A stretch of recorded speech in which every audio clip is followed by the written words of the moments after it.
Okay, number 7 is asking us to identify this graph, and it's in the form in the multiple choice selections of f of x equals a parentheses b to the power of x. If you don't remember, this is the y-intercept. So since my y-intercept is 5, I know there's going to be a 5 here, which means I can eliminate a couple of the answers already. And then the b is, how am I multiplying every time I move to the right? Am I multiplying by 2? No, it's not getting bigger, it's getting smaller. Smaller by what amount? It's actually getting smaller by dividing by 2, which is the same as multiplying by a half. And that turns out to be our answer. That is choice C, as in Charlie. Okay, question 8 says a graph of a function has a positive y-intercept. That means if I look at a graph, it's got to cross up here somewhere, and it has a slope of -4/5. So as I look at all my graphs, A is not possible because A is just a horizontal line, and that is not a slope of -4/5, that's a slope of 0. When I look at B, B goes this way, and that is a positive slope, so it can't be a -4/5 slope. So our choices are C and D, and they look very similar. You have to look for the one that comes down 4 and goes to the right 5. Oh, there's a helicopter. Sorry about that noise. It's just passing right outside my house. Okay. So as I look at these, choice C goes from 5 over to 4. That can't be it. It's got to be the one that goes from 4 over to 5 here. 1, 2, 3, 4, 5. And that is a slope of -4/5 because I come down 4 to the right 5, and that is choice D, as in David. Okay, number 9 gives me 2 different scenarios or stories. The first one says a taxi service charges a variable charge of $2.50 per mile along with a fixed fare of $5 per ride. If I was writing that, I would say y equals 2.50, if you want, x plus a $5 charge. So this is y equals mx plus b form. This is a linear function, and that is choice B. Okay, the second scenario is an arrow is fired from a height above the ground and a velocity of 8 meters per second, and the arrow hits the ground after 8 seconds. Bloop. And that, of course, is a U shape, and that makes this choice C, which is quadratic. Okay, so linear and quadratic. Question number 10, which one is quadratic? So we're looking for quadratic, which remember would be like a U shape like this or like this. And let's check these out. 3 to 9 to 27 to 81. These are getting multiplied by 3 each time, which makes this one exponential, so it is not that answer. Let's come down here. -2 to -4, subtract 2, subtract 2 again, subtract 2. This makes this linear. That is not a U shape. The output here goes from 6 down to 5, back up to 6. Yes, this will create our parabola, the U shape, and that is choice C. This was selection C. D is definitely not a U shape. It's going to create a horizontal line. So that answer is C for number 10. Okay, number 11 gives us a system of inequalities. The first graph would look like this. X greater than 4. So if you don't know, x equals 4 is a vertical line. So I go to 4. 1, 2, 3, 4. I'm going to make a dotted line here. And since the answer is greater than, I would shade everything in this direction on my graph. Okay, that's our first line. Our second line is 2x plus 3y less than or equal to 5. I like these in the format of y equals mx plus b. So let me subtract 2x first from both sides. That gives me 3y less than or equal to negative 2x plus 5. And then let me divide everything by 3 here. And I get y less than or equal to negative 2/3 x plus 5/3, which is about 1.6. All right, so for this one, I go to 1.6 on my y-axis. I have a slope of negative 2/3, so let me come down to 1, 2 over 3, 1, 2, 3 this way. Let me do it again.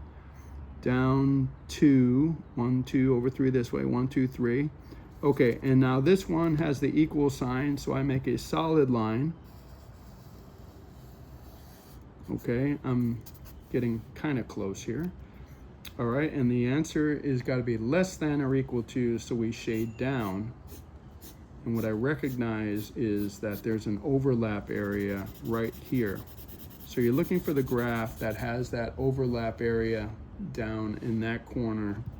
And those choices, C and D look very much the same, but what you have to notice is that C has this one as a dotted line, so it's definitely not C. It's going to be D as in David. Okay, number 12 is asking us to find the slope of this line. Let me put it down here. And what is the y-intercept? Okay, so first thing I recognize is this thing jumps from -1 to 1 and then from 1 to 2. So notice we go up 2 here, but here we go up 4. That's because there's something missing in the middle here. So let's put that missing value in here. Let's put a 0 in between the -1 and the 1, and let's go up 2 here. So now this gives me a much better indication of what's happening here. This is going up by 2, up by 2. So that is my slope, 2 over 1. And my y-intercept is where 0 for the x meets the 9 for the y, and that is a y-intercept of 9. So those answers are 2 for M and B equals 9. Number 13, if f of x equals this, they want to know what is f of -2. So that means we're going to replace this -2 everywhere we see the letter x. So we're going to get -2 on top to the third power divided by 2. We're going to get plus 2 times -2 to the second power plus 2 times -2. Okay, so -2 times -2 times -2 is -8. We divide that by 2. Then we get 2 times -2 squared is a positive 4. So we're going to say 2 plus 4 here, times 4 here, plus 2 times -2 is -4, so we're going to write minus 4 here. We divide. -8 divided by 2 is -4. Then we're going to add the 8, 2 times 4, then we're going to subtract 4. Now we move left to right. -4 plus 8 is positive 4, minus 4 is 0. And 13, that is choice C as in Charlie.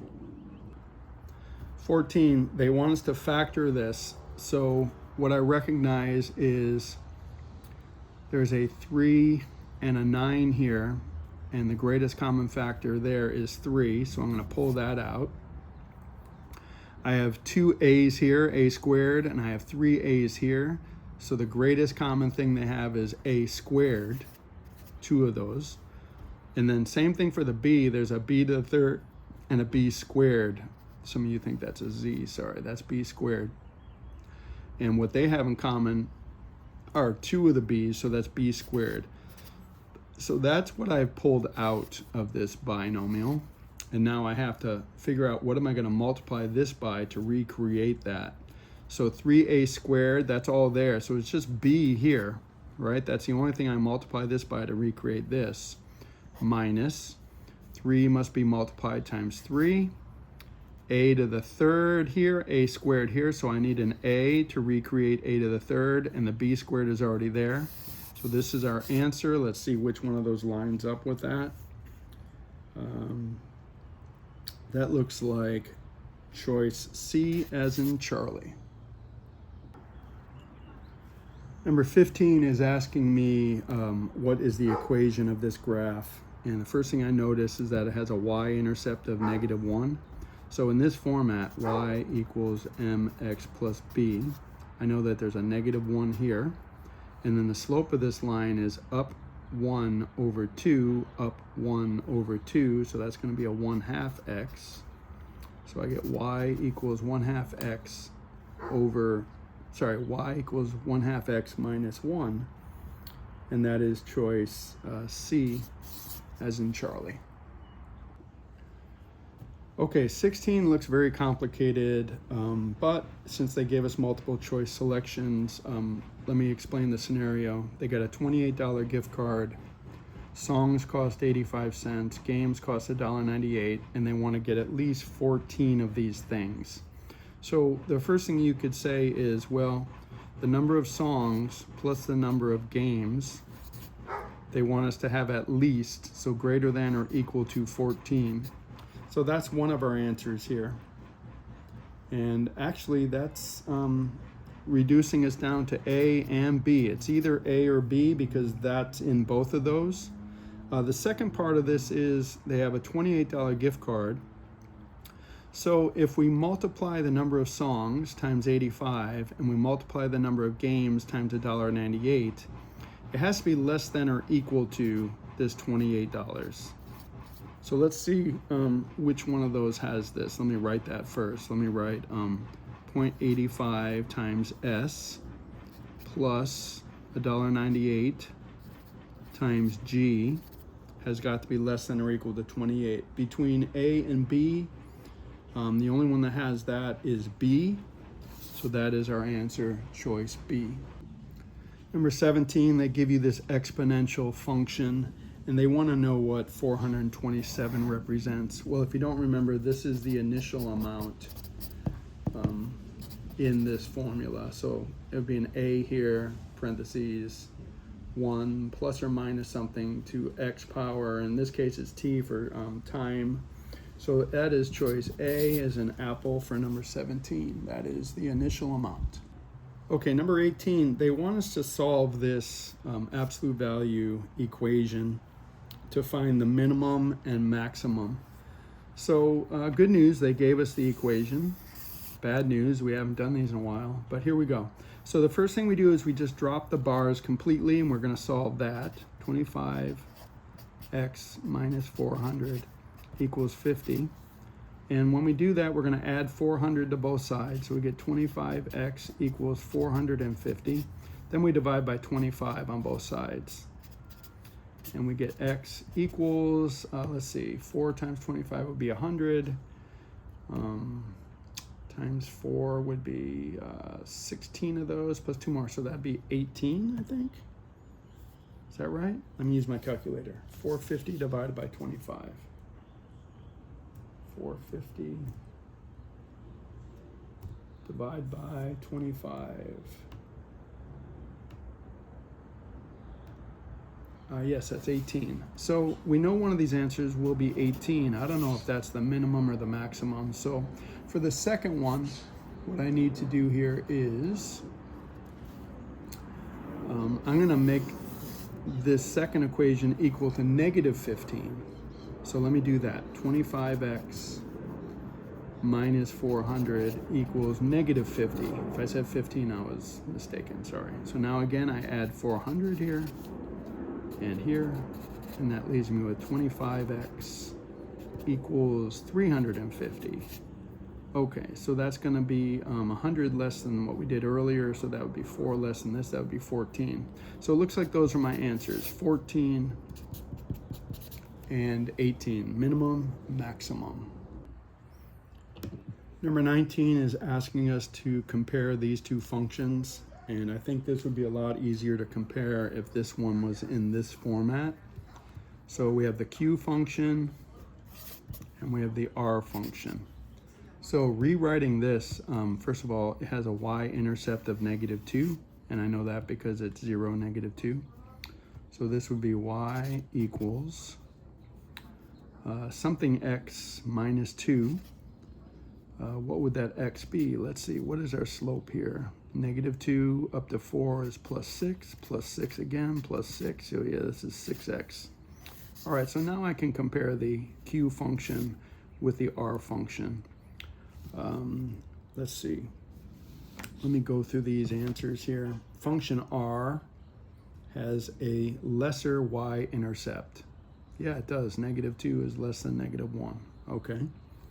And a slope that is 2 times the slope of the other one. Nope, this is 3 times that. So let's scroll down and see if we can find that. It looks like it's going to be b. B says function r has a lesser y-intercept.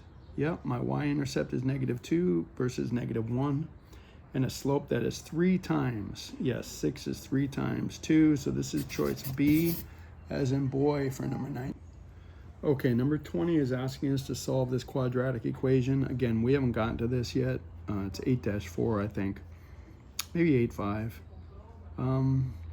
So I'm going to put it into the formula x equals negative b plus and minus the square root of b squared minus 4ac all over 2a. And when I do that, let's see what happens. So now I get x equals negative 6, which is positive 6, plus and minus. Again, sometimes I forget to write down the a, b, and the c. The a in this case is 1. The b in this case is negative 6. The c is a positive 4. Okay, so I get 6 plus and minus the square root of negative 6 squared. Sorry, it's b squared. Yeah, so that's right. Negative 6 squared minus 4, parentheses, 1 times 4, and that's all over 2a, which is 2 times 1, which is just 2. We'll leave it like that. Okay, so I'm going to put this in Desmos. Now, the problem with this is it's going to give me my answers, a plus and a minus, so we'll get 2 different answers, probably.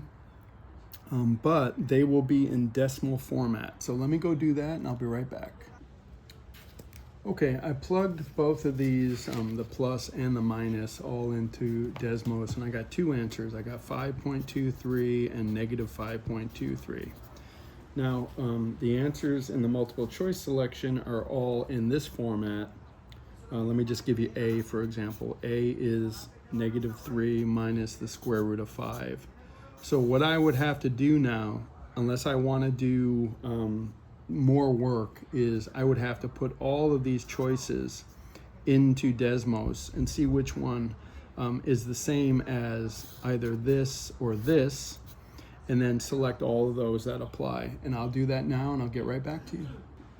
Okay, I put those both into, or all 4 of those into Desmos, and it turns out A and D are the choices. A is negative 3 minus square root of 5, and choice D is 3 plus the square root of 5. And again, that is number 20. Both A and D are the answers. Okay, number 21, it tells you that the zeros of a quadratic function are 0 and 2. So on my graphs that they give us as our selections, I can see 2 of the graphs pass through 0 and 2, and that is either A or B. So now the second thing is it says that the vertex is at 1, negative 1. So 1, negative 1 is right here. If that's the vertex, then this parabola should look like that. Sorry, I didn't do that too well. All right, so which graph has a vertex at 1, negative 1? That looks like B, so our answer will be B, and that is number 21.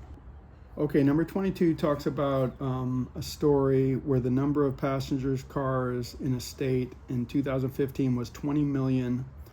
Since then, the number of passenger cars in the state has increased at 10% per year. This function f of t represents the number of passenger cars in millions t years after 2015, which is correct. So they all start with f of t equals, and they all start with a 20, so that's our starting amount, 20 million. However, they all differ from this point here. So it increased by 10%, so we're going to have 1 plus 0.10, and that would be to the power of t, the number of years, so that answer here would be C as in Charlie. That's number 22. Okay, number 23 is asking us which graph would be correct. The first thing I recognize about all the graphs are 2 of them are facing up, that would be A and C, and 2 of them are facing down. Since this is positive 3/4, I know it's either going to be A or C because both of those are facing up. Okay, the next thing I would have to do is find the vertex. So the way we find the vertex, if you don't remember, is we do x equals negative b over 2a. Well, there is no b term, so that's 0. So x is going to equal 0 over 2 times 3/4, which is 6/4, but it doesn't matter because with a 0 on top, that means the x is going to be 0. So now we know that the vertex is on this line here, but we don't know where it goes up or down. Both of A and C have a vertex on this line. So we must now plug 0 in here to figure out where the y part of the vertex is. So 0 squared is 0 times 3/4 is 0. So this is all 0.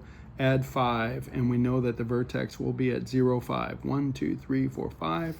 So our vertex will be here. And if I look at my graphs, the one that has a vertex at 5 is choice A. So my answer here is A. A has a vertex at 0, 5, and it's facing up. Sorry guys, I didn't realize there was a part B there. So what was the vertex? It was 0, 5. That was the vertex. Okay, 24 looks challenging, but they want us to find out what the vertex form of this quadratic is. First of all, I see that we have -5 down to -2, or up to -2. So this is +3 here, and then it's back down to -5. So that's a -3 here. So this is where the turnaround happens in the parabola. So if you don't remember vertex form, it's y equals a times x minus h squared plus k, and the vertex is actually at hk. So this actually has to be the vertex here. That's where the turnaround happens. So -1, -2. So here I would have a +1. So x plus 1 squared, and then a -2 here. And the a out in front is either going to be -3 or -2. All of these have a -3 and a -2. So I'm trying to remember what A represents. A is, I'm drawing a blank here. I'm gonna pause and I'll get right back to you. Okay, good news. It turns out it doesn't matter. The only one with a +1 here and a -2 here has a -3 out in front. So that is the only possible solution. So that is choice B. Okay, number 24 is B. Okay, number 25 says select all the true statements. So I have 2 linear equations here, and let me go through the choices. Choice A, the slope of g of x is greater than the slope of f of x. Nope, -3 is less than +3, so A is not possible. B, the domain of f of x, that's how far it can go left and right, is the same as g of x. Yes, so choice B is one of our answers. Choice C, the x-intercept of f of x is the same as the x-intercept of g of x. I have no idea, so I'm going to have to graph these things. Didn't know I had to do that. I would have already had this set up. Okay, here's my f function. And it passes at -4 on the y-axis. 1, 2, 3, 4 down here. It has a slope of 3, so I go up 3 over 1, up 1, 2, 3 over 1, and that's what that graph would look like. All right, let's do B. It passes at plus 4. 1, 2, 3, 4 here. Has a slope of negative 3. 1, 2, 3 over 1. 1, 2, 3 over 1. And yes, those seem to be the same x-intercept. So we're going to go yes for C. All right, D. As x approaches infinity for this one, okay, and this one. As x approaches infinity, both graphs approach infinity. Nope, that's true for this one. As we move to the right, it definitely approaches infinity. This one approaches negative infinity. So D is not the answer. How about E? The range of f of x is all positive real numbers, and the range of g of x is all negative real numbers. Nope. There's positives and negatives here, and there's positive and negative here. So B and C are the answers to number 25. Okay, number 26 is asking for the sum of these two things. So let's add these two together. I'm going to put this underneath this one. All the parts match up perfectly. This is very good. We put a big plus sign here. 2 of these plus 3 of these is 5 of those. 4 of these plus 5 of those is 9 of those. That is our answer. And that is choice C, as in Charlie. Okay, 27 was looking very challenging to me because we had this 1/3 with a 1 minus 0.05 to the x power. We had 1/3 times 1 plus 0.05 to the x power, and we had negative 1/3 times 1 plus 0.05 to the x power. Turns out the only ones that are growth have the plus sign, so these are both growth, and the only one that is a decay function has the minus sign in here. So again, all you had to look for was the plus signs, which is growth, and the minus sign here, which was decay. The thing that confused me was this graph here would be going down like this, but I did a lot of research and it says it is still exponential growth. It's just that the negative number is getting bigger and bigger.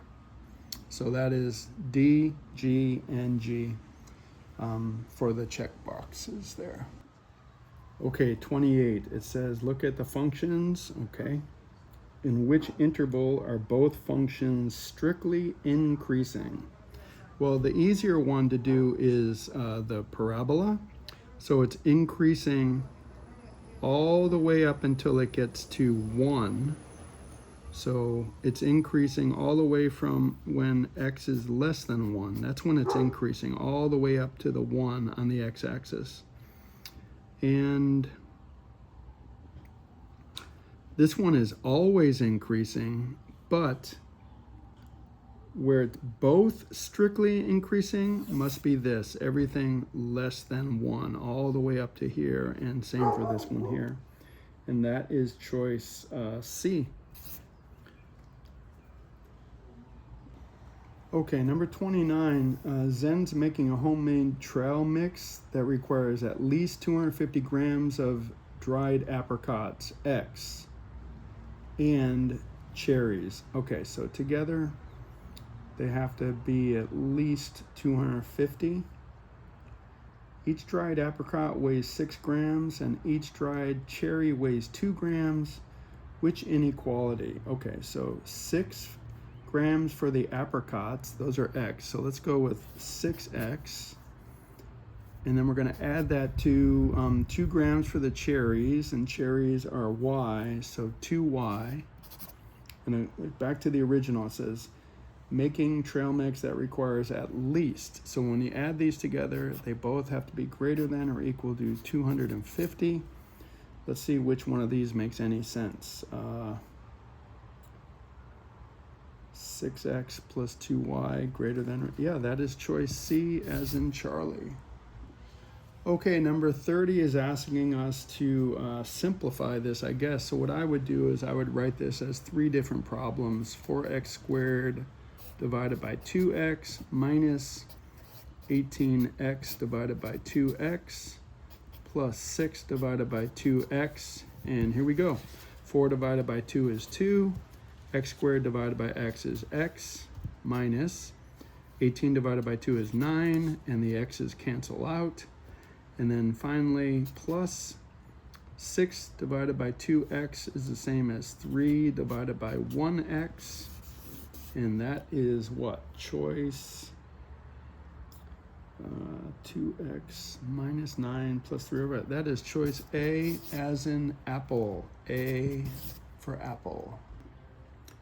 Okay, number 31 is asking me for the solutions here, and since some of the answers say no solution and infinite amount of answers, I'm going to rewrite this one to put it in the exact same format as this one.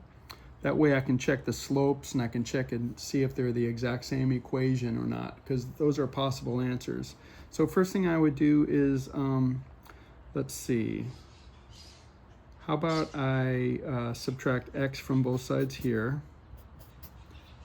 And then that would give me negative 5y equals negative x plus 2. And then if I divide both sides by negative 5, that gets to the y all by itself. So that would be positive y equals, this would be 1/5 x, right? Because negative over negative is a positive. X divided by 5 is the same as 1/5. Okay, and then finally, 2 divided by negative 5 is negative 2/5. Oh, it looks like it's the exact same equation as that one. Let me just double check. Yeah, so that would be infinite amount of answers. They're the same line, so that is choice D as in David. Okay, number 32 is asking us to fill in this chart, and we haven't studied this yet, but it's pretty basic. Basically, these are the totals over here, and this is music up here, and this is dance up here, and over here are boys, girls, and totals. So boys, girls, and totals. All right, so since we have a total here, I can subtract 137 from 300, and let's see, that would be 100 and, I'm sorry, I gotta do this in my head, my computer died, and my phone is being used as a recording device right now, so I'm in trouble. So 300 minus 137 would be 163. Is that right? Let's see. 3 and 7 is 10. 6 and 3 is 9. Yep. Okay, so that's right. Let's see. Going totals on this side. 300 minus 124 would be 100 and here we go again. How about 76? 4 and 6 is 10. Add the 1. Yep. Okay, so that's right.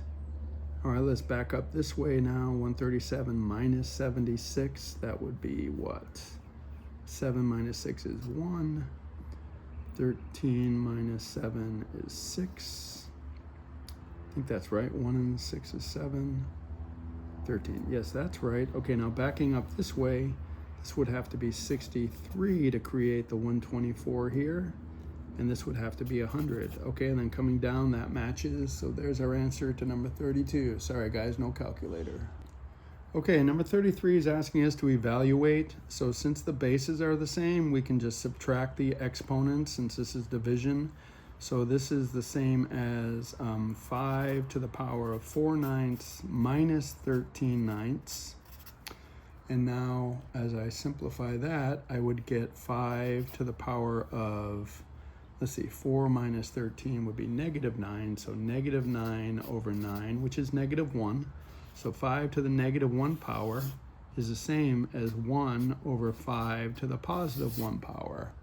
And that is choice 1 over 5. That is A as in apple. Okay, number 34 is asking me to graph this inequality. I do not recognize this format, so I'm going to distribute here. 2 times y is 2y. 2 times negative 4 is negative 8. Greater than, there's no reason for these parentheses here. So now let me get this in y equals mx plus b format, right? I want to get in this format. So let me add 8 to both sides. That gives me 2y greater than x plus 4. Let me divide both sides by 2. And now I have y greater than, okay. X divided by 2 is 1/2. So 1/2 x. 4 divided by 2 is plus 2. All right, so now on my graphs, I'm looking for the one that has a y-intercept of positive 2. And, oh boy, I don't see any like that. Did I do something wrong here? Did I do some math wrong here? Wow, okay. I don't know, I'm gonna pause and recheck this. Okay, I see what I did. I wrote the wrong number here. I wish somebody would have told me that sooner. I'm so sorry. Let me redo this one. And again, I wrote the problem wrong. So that's why you double check. All right, so let's try that again. 34. So it's 2 times y minus 2 greater than x minus 4. Sorry about that. Again, distribute here. I get 2y minus 4 greater than x minus 4. And now I add 4 to both sides, and I get 2y greater than x. Let me divide by 2, and I get y greater than, divide by 2, greater than 1/2 x. Okay, so that means my y-intercept is 0. So I need a graph that passes through the y-intercept here. Let's see how many of those do that. 2 of those do, so it's either C or B. I have a positive slope here, but they both have positive slopes. Let's see which one has a slope of up 1 over 2. Let's see, up 1. They both have the same slope as that. They both have dotted lines, okay, and this has to be a dotted line. And let's see, what am I missing here? What is different about these graphs? Oh, the shading. So y has to be greater than, so again, up 1 over 2, this graph would look like this, a dotted line. And then the shading for C is above, and that has to be the right answer. And the shading for B is below. So the answer is C as in Charlie. Sorry that took so long, but I made a mistake. Okay, number 35 is asking us what A and B is. This is an exponential function because they give us this formula, f of x equals a, b to the power of x. Now, if you don't remember, a is the y-intercept, and b is the common multiplier or ratio. And since I'm multiplying each time by 3 here, that would be the 3 here. All right, so I know it's going to be f of x equals a, that's something, times b is 3 to the power of x. So I know that b is 3, that's part of my answer. The other thing is, what's the y-intercept? Well, here's my x, goes from 1 to 2 to 3 to 4. If I back this up to 0, instead of multiplying by 3 here, I would divide by 3. So 15 divided by 3 is 5, and that's going to be our y-intercept. So it's going to be a 5 here, which means our A is 5, and that is answer to number 35. Okay, last question, number 36, is asking us to show what kind of relationship is going on here. So the idea is, if it's going up like this, it's positive, just like a positive slope, so we know it's going to be positive. If all the points are very close to the line, then we're going to say it is a strong positive correlation, and that is our answer. Strong positive is choice C. If it were weak, it would have been like this. The points would have been very much scattered away from the line. Still up, but not quite as close to the line. But this one, all the points are very close, so that is a strong positive correlation.